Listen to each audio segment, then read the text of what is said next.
नमस्कार मित्रों, pure politics में आपका स्वागत है। प्योर पॉलिटिक्स विशुद्ध राजनीति द नेशनलिस्ट व्यू के इस सेगमेंट में हम सप्ताह की किसी एक बड़ी राजनीतिक खबर पर चर्चा करते हैं। और आज चर्चा करने के लिए हमारे साथ श्री राजीव तुली जी हैं। राजीव जी, आपका स्वागत है। राजीव जी देश के सभी प्रमुख समाचार पत्रों, पत्रिकाओं और डिजिटल प्लेटफॉर्म्स पर लगातार समसामयिक विषयों पर लिखते रहते हैं, टिप्पणी करते रहते हैं। और जल्दी हमारे साथ एक और गेस्ट भी ज्वाइन करेंगे। तब तक हम चर्चा आरंभ करते हैं। आम आदमी पार्टी और कांग्रेस लोकसभा चुनाव के लिए इसका आपस में गठबंधन हो गया है। और गठबंधन मूलतः जो है वैसे तो चार राज्यों और एक केंद्र शासित प्रदेश में कहा जा रहा है, जिसमें कि हरियाणा, गुजरात, गोवा, दिल्ली, चंडीगढ़। और पंजाब में अलायंस नहीं हुआ है। पंजाब में दोनों पार्टियां अलग अलग सीटें लड़ेंगी। हरियाणा में जो अलायंस हुआ है उसमें कुल मिलाकर 10 सीटें हैं, जिसमें से एक कुरुक्षेत्र की सीट आम आदमी पार्टी लड़ेगी और 9 सीटें कांग्रेस लड़ेगी। गुजरात में 26 सीटें हैं, जिसमें से दो आम आदमी पार्टी लड़ेगी, भरूच और भावनगर। और बाकी की 24 सीटें कांग्रेस लड़ेगी। गोवा में 2 सीटें हैं, दोनों कांग्रेस लड़ेगी, आम आदमी पार्टी वहां अपना कैंडिडेट नहीं उतारेगी। चंडीगढ़ में एक सीट है, चंडीगढ़ में भी एक इकलौती सीट पर कांग्रेस लड़ेगी, उसमें भी आम आदमी पार्टी अपना कैंडिडेट नहीं उतारेगी। और दिल्ली में 7 सीटें हैं, 7 में से 3 सीटें कांग्रेस लड़ेगी और 4 सीटें आम आदमी पार्टी लड़ेगी। दिल्ली में आम आदमी पार्टी कंटेस्ट करेगी New Delhi, West Delhi, South Delhi, यानी कि नई दिल्ली, पश्चिमी दिल्ली और दक्षिणी दिल्ली, और ईस्ट दिल्ली यानी कि पूर्वी दिल्ली। और कांग्रेस लड़ेगी चुनाव चांदनी चौक, उत्तर पूर्व यानी नॉर्थ ईस्ट की सीट से, और नॉर्थ वेस्ट यानी उत्तर पश्चिम की सीट से। आम आदमी पार्टी कांग्रेस के भ्रष्टाचार के खिलाफ आंदोलन करके बनी थी और उसी से शासन में आई थी। राजीव जी, आप इसको, इस अलायंस को आप कैसे देखते वो एक वो कहावत है ना, जिसके अंत में वो आता है, ओटन लगे कपास। तो लगभग वैसा सा ही है। आप आए थे कांग्रेस के भ्रष्टाचार के खिलाफ, नई लंबी लंबी सूचियां लेकर के। आपने कस्में खाई थी कि कांग्रेस या बीजेपी किसी के साथ भी हम लोग किसी प्रकार का कोई अलायंस नहीं करेंगे, क्योंकि ये सब लोग करप्ट हैं, भ्रष्ट हैं। मुझे वो अन्ना हजारे जी का इंडिया अगेंस्ट करप्शन का वो जो रामलीला मैदान में चलता हुआ आंदोलन था, उसमें वो किरण बेदी जी मंच पर चढ़ी हुई थी, उन्होंने सर पे चुन्नी डाल रखी थी, जिसमें वो कह रही थी कि हमारे साथ ये आते हैं कांग्रेस के लोग, हमारे से बात करते हैं और पार्लियामेंट में जाकर के बदल जाते हैं। इसलिए हमारे पास कोई अल्टरनेटिव नहीं है, इनके साथ जाने का कोई मतलब ही नहीं है। और अलग से अपन हम जो है एक नई प्रकार की राजनीति इस सब इसमें बनाएंगे, करेंगे। और उसके बाद से फिर आम आदमी पार्टी का जो है वो उसमें से उद्भव हुआ, नई पार्टी बनी। आंदोलन से पार्टी जन्मी थी। लोगों को, युवाओं को विशेष रूप से एक बहुत बड़ी एक आशा थी कि जिस प्रकार की ट्रेडिशनल राजनीति देश में चल रही है, आम आदमी पार्टी उसमें एक कुछ एक एक कुछ स्वस्थ स्वस्थ परंपराओं का निर्माण करेगी, कुछ नई बातें, चीजें एस्टेब्लिश करेगी, देश को एक नया रास्ता दिखाएगी, विशेष रूप से युवाओं को एक नया रास्ता दिखाएगी, जिससे देश जो उस समय के जो करप्शन के मुद्दे थे उन सब से निकल करके। तो कुल मिलाकर के देखिए, अ, मैं उस समय के बहुत सारे ऐसे इंडिया अगेंस्ट करप्शन के लोगों को जानता हूँ। किसी ने अपनी नौकरी, जो विदेश में बेंगलोर में अपनी नौकरियां कर रहे थे, वो नौकरियां छोड़ करके आए। किसी ने अपने ऑफिस का पूरा कंप्यूटर्स का पूरा सेटअप उठा करके वो आम आदमी पार्टी का वॉर रूम बना दिया। और उसके बाद जितनी जल्दी, जितनी तेजी से, जिस गति से इस पार्टी का स्खलन हुआ है, वो आपस में अद्भुत है। मतलब वो अपने आप में अद्भुत है। अ, बड़ी गाड़ी नहीं लेंगे, लाल बत्ती वाली गाड़ी नहीं लेंगे, बड़ा बंगला नहीं लेंगे, और उसके बाद वो शीश महल बन जाता है। करप्शन नहीं करेंगे तो राजनीति चलाने के लिए सब प्रकार की करप्शन की जाती है। वो सब चीजें तो अभी तक थी, परंतु तो भी लगता था कि ये एक नया ध्रुव भारतीय राजनीति में पैदा होगा, जो कांग्रेस और बीजेपी से इतर होगा। मगर कहीं ना कहीं मुझे लगता है कि उनको ये रियलाइज हुआ है कि ये जो मोदी जगरनॉट है, इसको रोकना उनके लिए मुश्किल है, नहीं रोक सकते। इसके लिए कुछ भी करिए। देखिए, एक समय सभी विपक्षी दल एक तरफ हो जाते थे इस नाम पे कि बीजेपी सांप्रदायिक पार्टी है, सांप्रदायिकता के खिलाफ हमारा ये गठबंधन है। तो आपने कुछ भी किया है, कहीं भी किया है, हम एक आपके खिलाफ आम आदमी पार्टी, मतलब माने बीजेपी की सांप्रदायिकता के खिलाफ, सांप्रदायिकता के नाम पे आप सब अपनी विचारधारा, अपने नेता, अपनी नीति, अपनी नियत सब एक तरफ छोड़ करके एक नई आप आपस में गठबंधन कर लेते थे। अब ये एक नए प्रकार का है। मैंने आम आदमी पार्टी ने तो दोनों को नकारा, उन्होंने बीजेपी के कम्युनलिज्म, जो सो कॉल्ड कम्युनलिज्म को नकारा, और कांग्रेस के भ्रष्टाचार को नकारा। उन दोनों को नकार करके उन्होंने एक नया ध्रुव बनाने का प्रयास किया। परंतु पार्टी बनी 2013 में, हम लोग बैठे हैं 2024 में। 11 साल में पार्टी में आमूल चूल परिवर्तन। जो लोग पार्टी बनाए थे, जिन्होंने पार्टी की स्थापना की थी, जिन्होंने फंडिंग की थी, वो सब लोग बिल्कुल बाहर हैं। उनके स्थान पर एनडी गुप्ता और सुशील गुप्ता जैसे धन्ना सेठ है, जो पैसा देकर के राजनीति में, राज्यसभा में चले गए। उस समय मुझे नहीं लगता कि ये लवली प्रोफेशनल यूनिवर्सिटी के मालिक कहीं रहे होंगे उस सारे आंदोलन में। वो राज्यसभा में पहुंच गए। हरभजन सिंह जो है क्रिकेटर, वो राज्यसभा में। माने आप जितने भी तथ्य कथ्य आपने कहे, जितने भी आपने बातें कही, जितने भी तथ्य आप रखते थे लोगों के सामने, वो सबके सब बेमानी हो गए। फिर चलिए, ये तो हुआ जो हुआ। ये तो आपने एक गठबंधन कर लिया। देखिए, आम आदमी पार्टी ने किसका वोट बैंक लिया? तो लार्जली दिल्ली और पंजाब में तो आम आदमी पार्टी ने कांग्रेस का वोट बैंक लिया। दिल्ली में तो आम आदमी पार्टी आने से पहले और आम आदमी पार्टी बनने के बाद भाजपा का वोट तो 35% से लेकर के, और विधानसभा चुनाव देखें तो विधानसभा और कॉर्पोरेशन का चुनाव देखें तो 33 से लेकर 35-36% तक रहा। और लोकसभा चुनाव में भाजपा का वोट बढ़ के कुछ कुछ सीटों पे 60% भी हुआ। मैं वो अभी सारा सातों लोकसभा सीटों का डेटा आपको दूंगा। तो कुल मिलाकर के जो कांग्रेस का वोट बैंक था, वो सारा का सारा खसक गया, और वो खिसक के आम आदमी पार्टी की ओर चला गया। अब आपने, दोनों पार्टियों ने गठबंधन कर लिया, तो आप इससे भाजपा के वोट बैंक में डेंट करेंगे क्या? भाई, भाजपा का वोट बैंक तो पहले भी इंटैक्ट था, आज भी इंटैक्ट था, उस पर कैसे डेंट करेंगे मैं आप? राजीव भी इसमें एक और चीज आपसे पूछना चाहता हूँ, आपको लगता है कि ये वोट जो है वो ट्रांसफरेबल है? और अमन सिन्हा जी भी हमारे साथ जुड़ गए हैं। अमन जी, आपका स्वागत है। अमन जी सुप्रीम कोर्ट में सीनियर एडवोकेट हैं और मैं लॉयर अगली हैं। बात अरुण जी इसी पे आ रहा था जी जी। कि ये जो चुनाव है, ये मैथमेटिक्स नहीं है।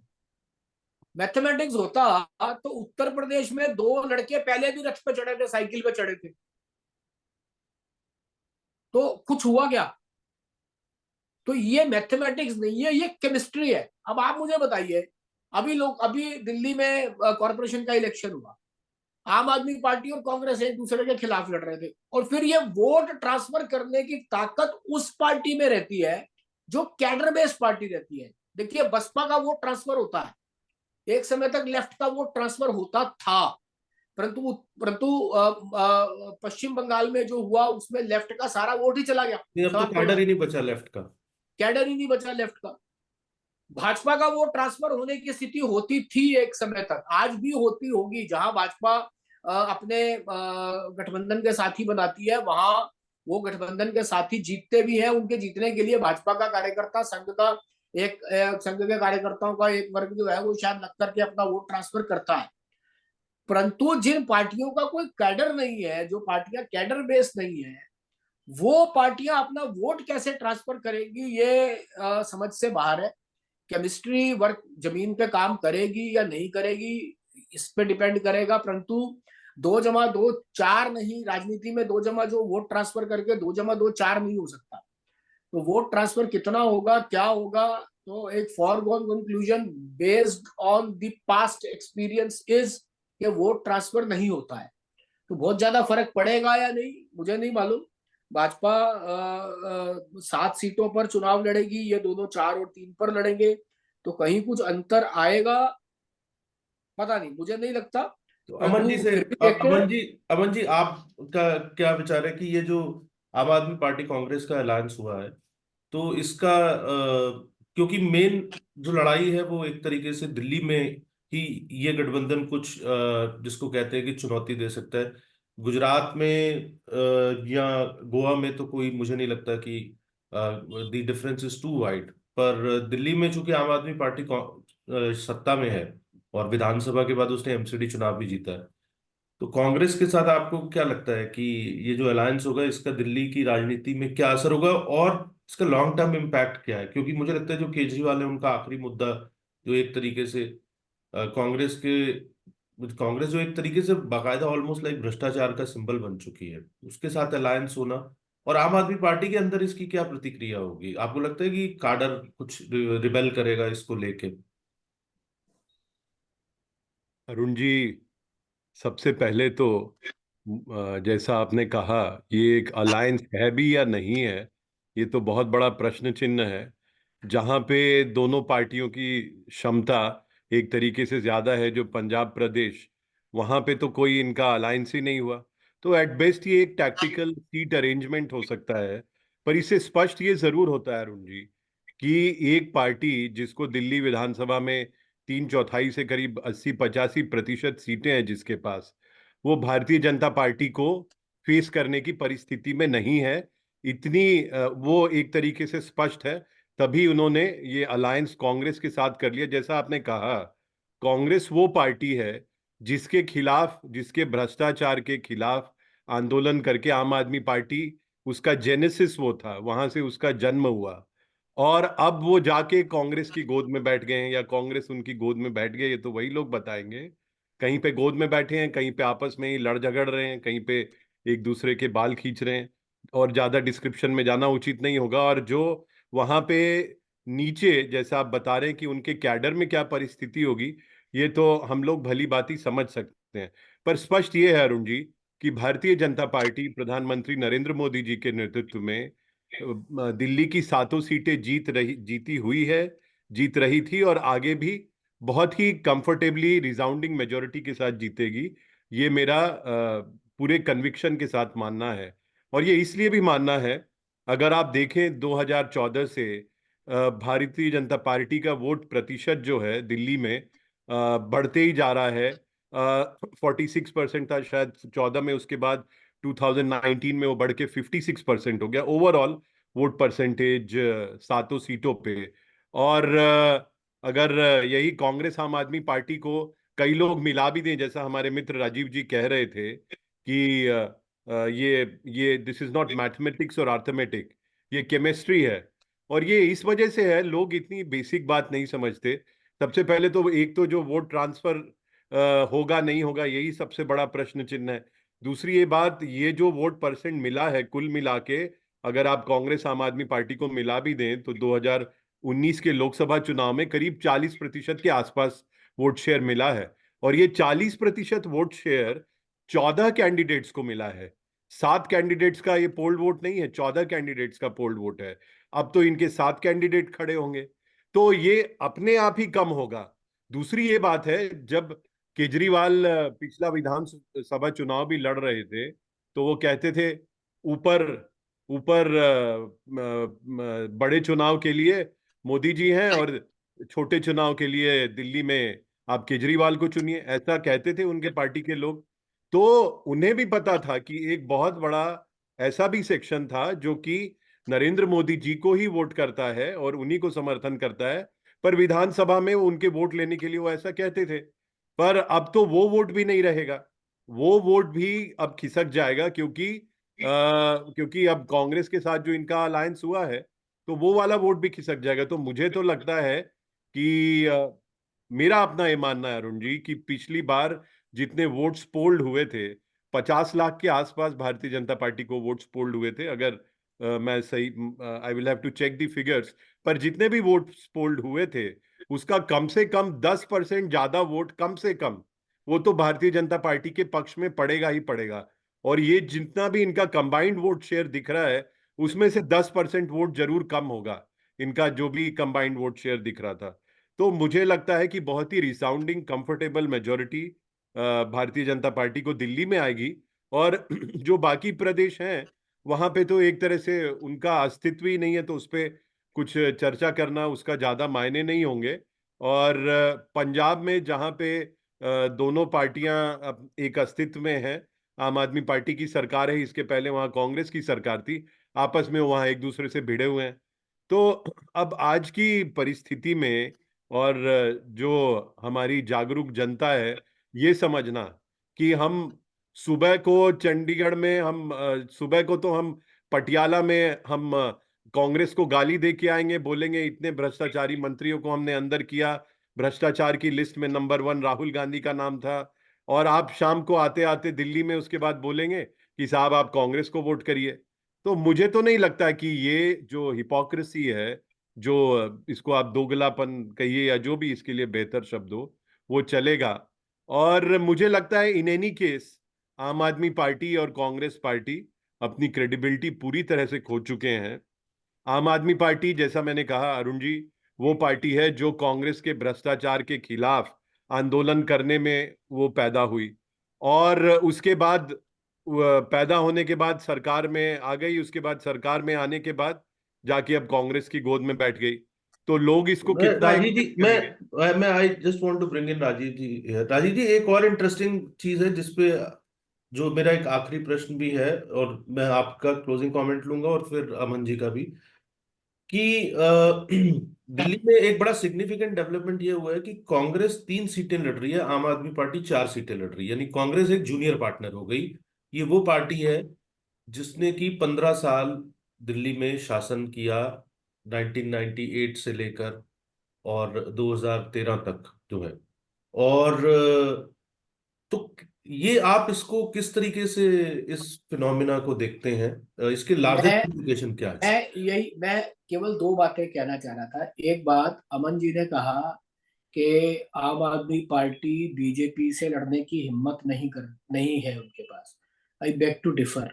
केवल एक ये जो राष्ट्रीय चुनाव है पार्लियामेंट वाला, केवल इसी में मोदी जी की अ, लोकप्रियता के कारण आम आदमी पार्टी जो है वो शायद कुछ नहीं कर पा रही है, क्योंकि जो वोटिंग पैटर्न रहता है दिल्ली जैसे शहर में, वो कॉरपोरेशन के चुनाव में अलग रहता है। आप देखेंगे तो कॉरपोरेशन के चुनाव में भाजपा का वोट परसेंट विधानसभा चुनाव से और कॉरपोरेशन के चुनाव में भाजपा की जीते हुए वार्ड कॉरपोरेशन विधानसभा के चुनाव से बहुत अधिक है।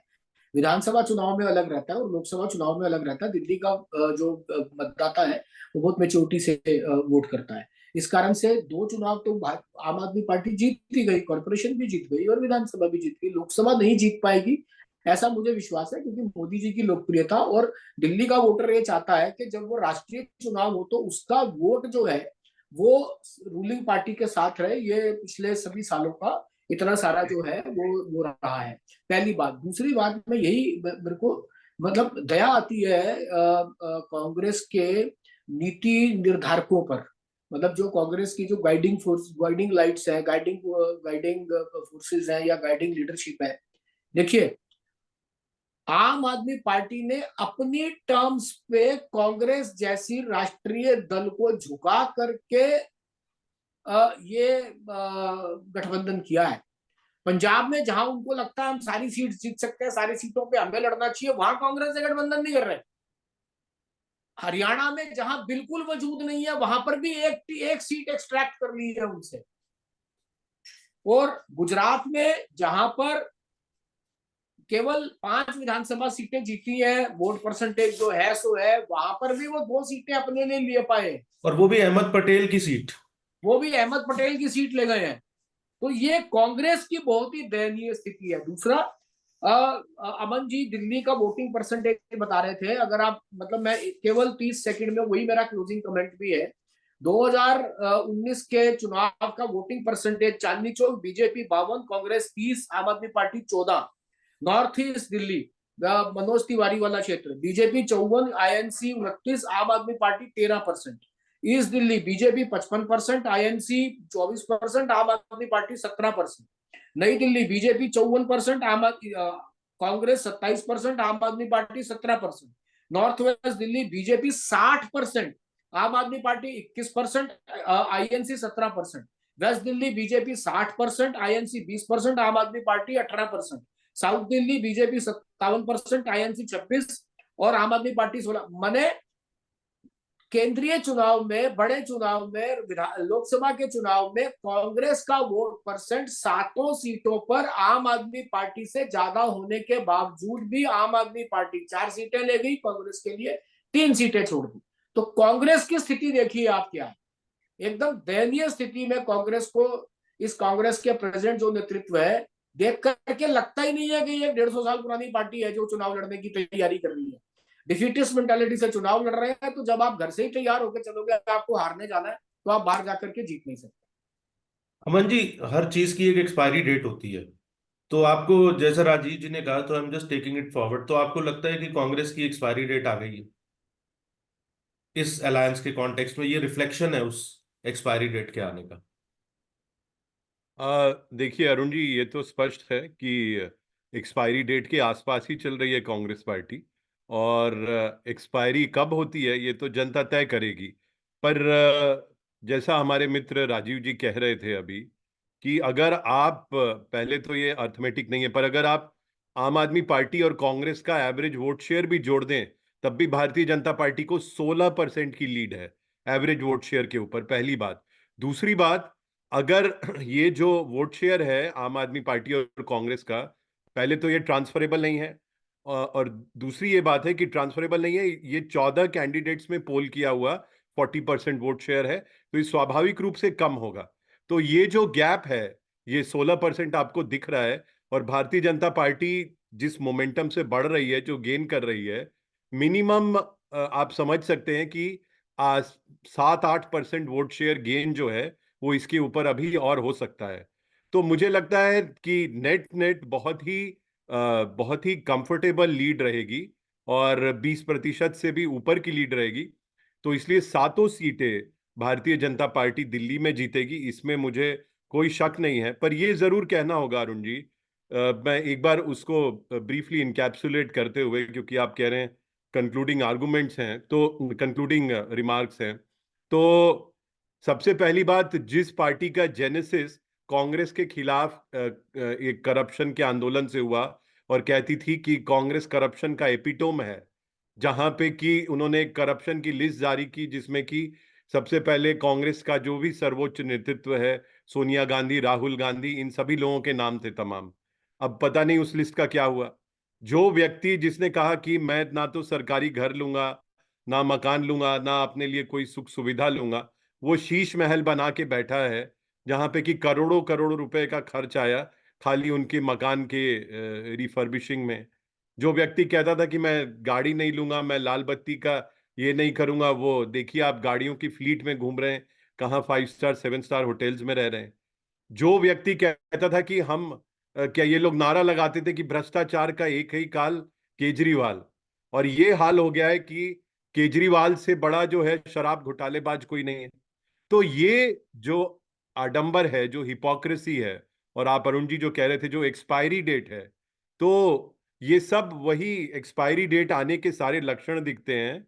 और ये तो तय है कि भारतीय जनता पार्टी 7 सीटें जीतेगी। पर मुझे लगता है कि वो जब जीत होगी दिल्ली में 7 सीटों में भारतीय जनता पार्टी की पुनः, तो वो केजरीवाल सरकार का फाइनल काउंटडाउन वहां से शुरू हो जाएगा।